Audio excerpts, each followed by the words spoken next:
Okay. All right. So the first thing, I should have done a little bit more homework to find out where the hinge of the top was. I did not do that.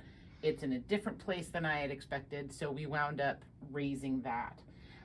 Number 2, these are Earthworks SR77s. They're cardioid condensers. They're wonderful. And they're also in, what you give is what you get. There's no coloration, no nothing, which is why they're popular microphones. Coming to a piano that I've never recorded before, I'm always just curious to see how the thing works. And in this case, this is the damper mechanism, right? So instead of like a Steinway or an upright where those things come up when you hit the damper, it's actually this mechanism that dampens, correct? Correct. See? Isn't that fascinating?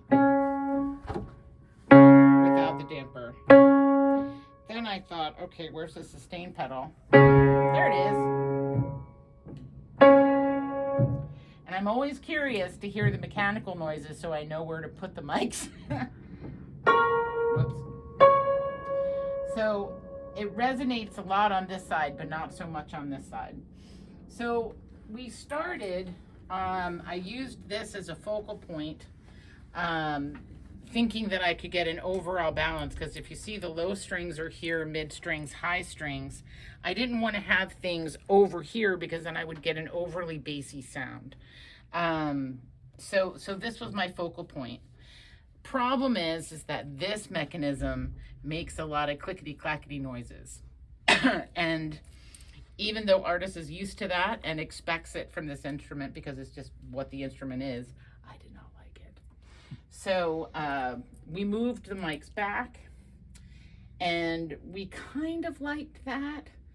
And then we decided to experiment and raise them up quite a bit, and we did not like that at all. And then we brought it back down, and I thought, well, if this is the resonator here or soundboard, there's a lot of ha, if you can hear that, ha.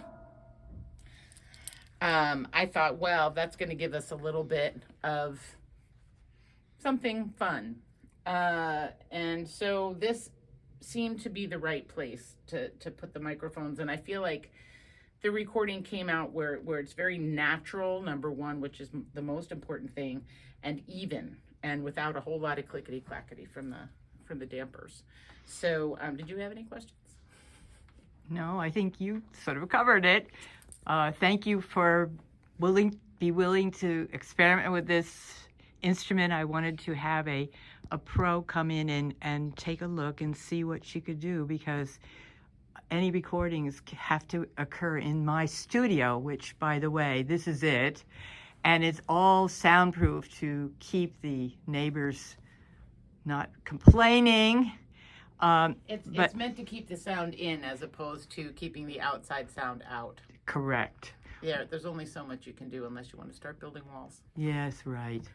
So Denise is going to now know what might happen here if we continue doing recordings on this instrument, which I certainly should, given its quality and its unique. I can't imagine trying to move this thing. Yeah, right. Okay, well, thank you very much, Denise.